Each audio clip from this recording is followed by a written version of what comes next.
Haló? Haló, Praha? Bratislava, voláme Bratislavu.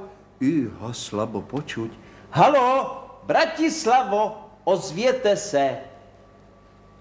Posledná výzva. Žiadame cestujúcich na pravidelnej linke OK 00100 z Bratislavy do Prahy, aby sa okamžite dostavili k manipulačnému pultu. Kde sú toľký čas? Veď aeroplán nie je robota, keď nepočká, no. Ja viem, vybral som sa na letisko pešo. Hej. Na nešťastie mi zastavil autobus. Skoro som zmeškal. Nevrať. Opakujem, žiadame cestujúcich na pravidelnej linke OK 00100 z Bratislavy do Prahy, aby sa okamžite dostavili k manipulačnému pultu. Ešte šťastie, že to chytili, gazda.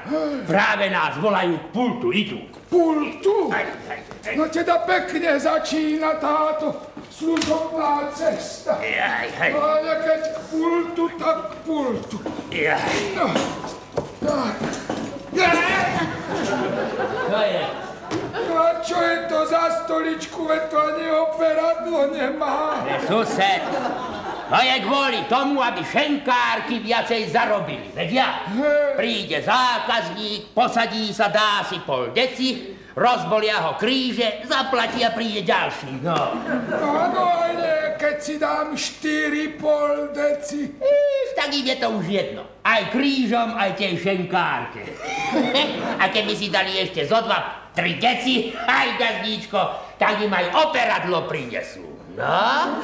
Teda kultúrne lietame. Len čo je pravda. Tak. Dobrý deň, či môžem poslúžiť pani? Dobrý. Sused, čo chce tá osoba? No, aby si dačo objednali. Už ale veď na čo toľko rečí? Nalej voľa čo, dievča moje. No. Čo to má byť, prosím? Hennessy, Larsen, Courvoisier, Black and White, Johnny Walker. No a dáká slopanica by sa tam nenašla?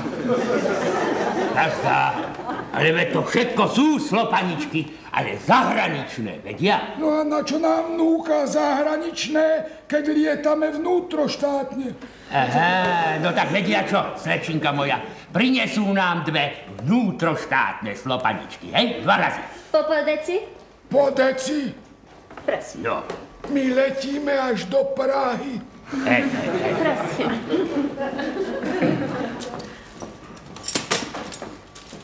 Gazda, čo som to chcel? Oni naposledy kedy leteli? Ja pred týždňom. Nevravia. A odkiaľ kam? Z hostinca pod Gaštanom. Sused, taká bitka sa tam strhla. Ledva som dal plecia na nohy. Ale čo? Pristál by som až doma, ale našťastie stará neprijímala.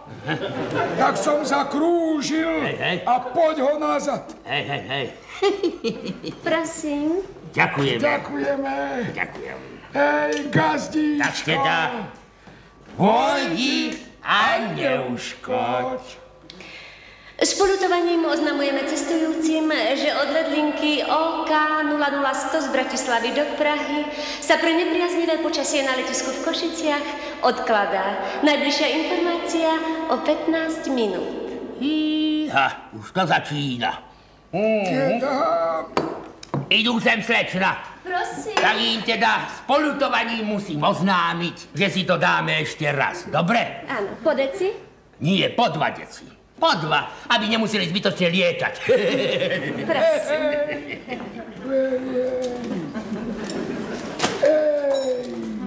Sused, Čože?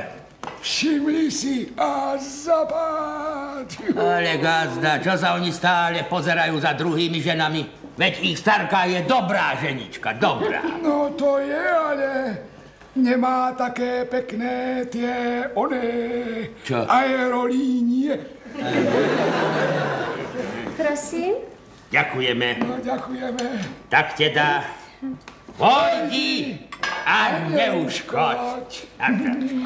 S poľutovaním oznamujeme cestujúcim, že odlet linky OK 00100 z Bratislavy do Prahy sa pre nepriaznivé počasie na letisku v Košiciach odkladá. Najbližšia informácia o 15 minút.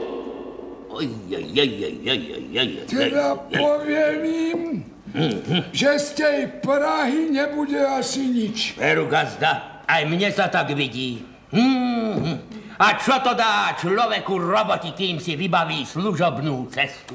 Pol roka musí našinec šetriť, aby mal v Prahe na reprezentačné.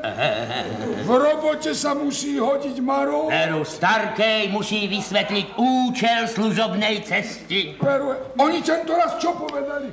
Ja som sa nevykrúcal, sused. Nevykrúcal som sa. Povedal som jej rovno. Hej. Starká moja, idem do Prahy. Idem na vedecké sympózium hydromelioračných pandantov agrokomplexnej komplexie aj protekcie v prvom štvrťroku. No a to je čo? No, neviem, čo je to, ale učil som sa to naspamäť pol roka, vedia?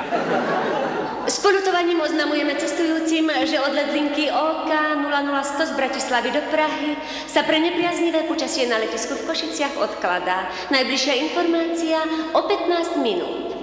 No. Gazda, čo majú v tom kufri? Ticho, ticho, sused. Idú sem. Zobral som aj deti. Míša a Jana. Nechaj oni dačo z tej Prahy majú. No. No dobre, ale prečo ich strčili do fukra? No prečo? Aby som trošku zarobil, vedia? Aby nás to vyšlo lacnejšie. Múdro. A oni čo majú v tom ich kufri, čo? Ja nič. Nič? Nič. Vôbec nič? No nič. No a na čo im je potom taký kufrisko? No a kde budem v Prahe spať?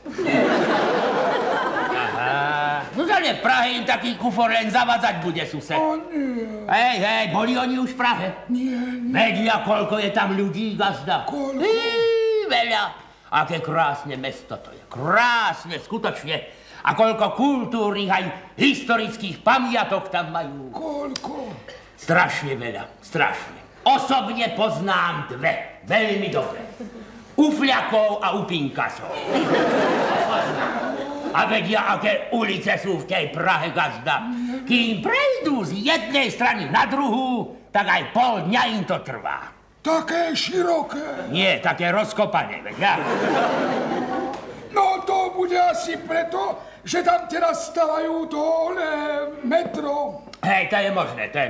Ozaj, keď sme pri tom, gazdíčko, počul som, že aj u nás na dedine bude takú dačo. Ale čo? Hej, lenže sa to bude trošku ináč volať. Ako? Centimetrom. S poľutovaním oznamujeme cestujúcim, že pravidelná linka OK 00100 z Bratislavy do Prahy sa dnešným dňom ruší. Československé aerolínie sa týmto ospravedlňujú a ďakujú za pochopenie. No. A teraz čo? A už sme doleteli. Idú sem, mladá pani. Prosím. Musím im teda ja s poľutovaním oznámiť, že platíme. Nech sa páči. 245,50. Čo je? Suseda, kde je to operadlo, čo sľubovali? Gazda nezabudnú, keď letia, musia sa pripútať. Jaj, tak teda koľko, dievka moja? 265,50. 265,50. Ako to urobíme? No ako, tak pôjdeme na polovičku, nie? No, oni pekne zaplatia tie borovičky a ja som mal 3 rohlíky. Áno, tak koľko, dievka moja? 285,50. No ale ja mám len 300. To je v poriadku. Gazda, pekná je tá Praha, iba trochu drahá. Ale čo tam po peniazov, gazda? Hlavná vec, že si tie deti prišli na svoje. No. Mišo, Jano, už sme doma. No. Deti, všade dobre, v kufri najlepšie. Tak.